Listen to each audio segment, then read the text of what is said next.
This little gap right here is one of China's greatest potential weaknesses. Its economy is almost entirely dependent on the oil and trade that flows through it, and yet its main strategic rival, the US, could probably shut it down whenever it wants. Welcome to Buried Origins. Today we'll be talking about the Strait of Malacca, one of the world's most important geographical choke points that gets little attention. So let's get into it. The Strait of Malacca is right here, in between Singapore, Malaysia, and Indonesia, and roughly a third of the world's seaborne trade crosses through it, which is why the strait is often referred to as the world's most important choke point. But the reason it's not talked about as much as other places like Suez and Hormuz is because the strait has been stable for decades.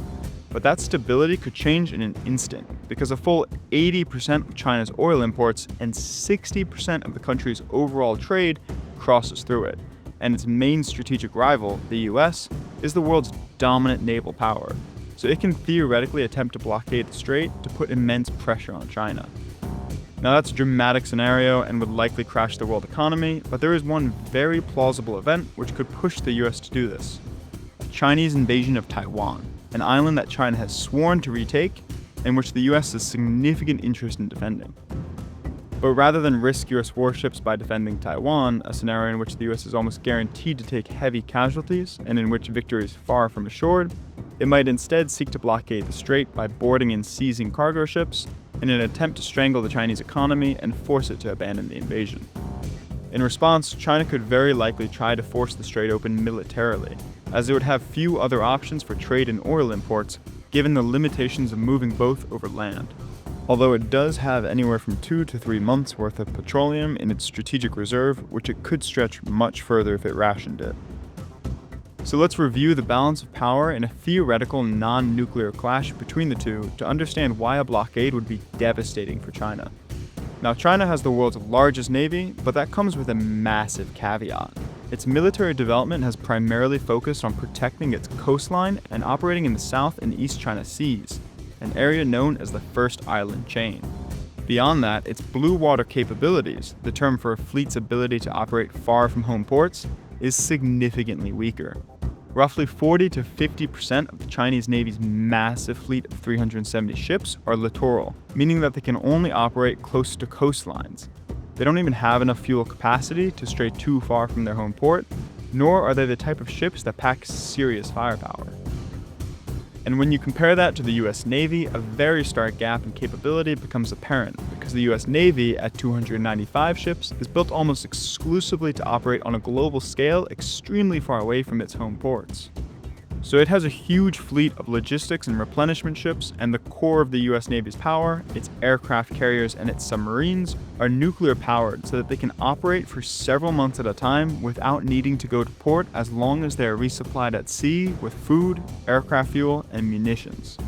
So when we compare the US and Chinese navies in terms of high-end large warships and submarines that would form the core of combat operations in the Strait of Malacca, the US actually pulls ahead at roughly 150 to China's roughly 100, although it depends how you count, and of course it's not a one-to-one comparison as there are significant differences in the performance of ships, and also it's a bit misleading because it assumes that every single one of the US's eligible ships would be at the strait, which given the US's global responsibilities seems a little unrealistic.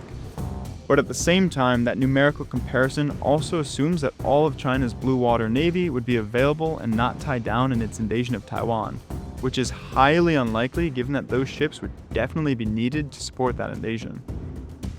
In the end, it's a bit difficult to predict how many major surface warships both countries would throw at the conflict, but it almost doesn't matter because the main way that the US Navy would go about engaging a hostile fleet is probably by leveraging its massive fleet of 53 nuclear attack submarines.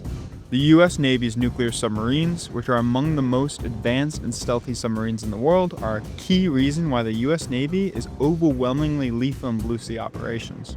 They're so hard to counter that there's a good chance the US could effectively blockade the strait using only these subs and a few surface warships to seize any cargo ships, ignoring the blockade.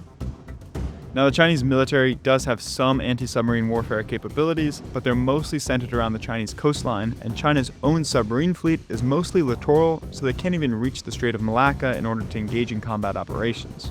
So the US's submarines, each carrying 26 to 37 torpedoes that are exceptionally difficult to defend against, would be an absolute nightmare for a Chinese fleet attempting to force open the strait. That's compounded by the fact that the Chinese Navy would be trying to defend massive cargo ships, which means that their movements would be restricted to a very narrow strip of ocean and incredibly easy to track, whereas the US submarines could attack from almost any angle and at any point. Also, you might be looking at this map and wondering, well, can't ships just go around on either side of Java and Indonesia? The answer is yes, but those cargo ships would be so easy to track that the US could easily move its own ships well in advance to intercept. Okay, there's still one major US advantage that I haven't mentioned yet. Its allies. Although the US global alliance system is currently weakening, those alliances are a key reason why the US remains the world's dominant military, able to project power anywhere in the world. It has roughly 750 military bases across 80 foreign countries, providing its forces with a range of options for basing and resupply. For comparison, China has just one foreign base to the US's 750, and that base is in Africa, so it's mostly irrelevant in our scenario. The US has some form of security cooperation with every single country bordering the Strait of Malacca and several in the broader region. China does have security cooperation with a few of those countries, but its aggressive foreign policy and territorial claims in the South China Sea have made it deeply disliked by some of the key countries there. What that means in our scenario is that the US would likely be able to call on key allies like Australia and the Philippines, both of which it has strong defensive ties with, and use their ports and airfields for resupply and to forwardly base their forces, providing a major advantage. So essentially, the way it stands right now is that if this scenario happened today, China would face serious obstacles to forcing open the strait. However, the balance of power is going to change a lot in the coming years. China is undergoing a massive buildup of its blue water naval capabilities, with an overall expected expansion of its navy from 370 ships today to 435 by 2030. And in doing so, they might actually achieve numerical parity with the US in major blue water combatants. But of course, the US military is not standing still with its $900 billion a year budget. And in the next few years, it's rolling out some serious anti-ship missiles designed specifically to take on the Chinese Navy. And its massive edge in nuclear submarines will not be meaningfully narrowed anytime in the next few years.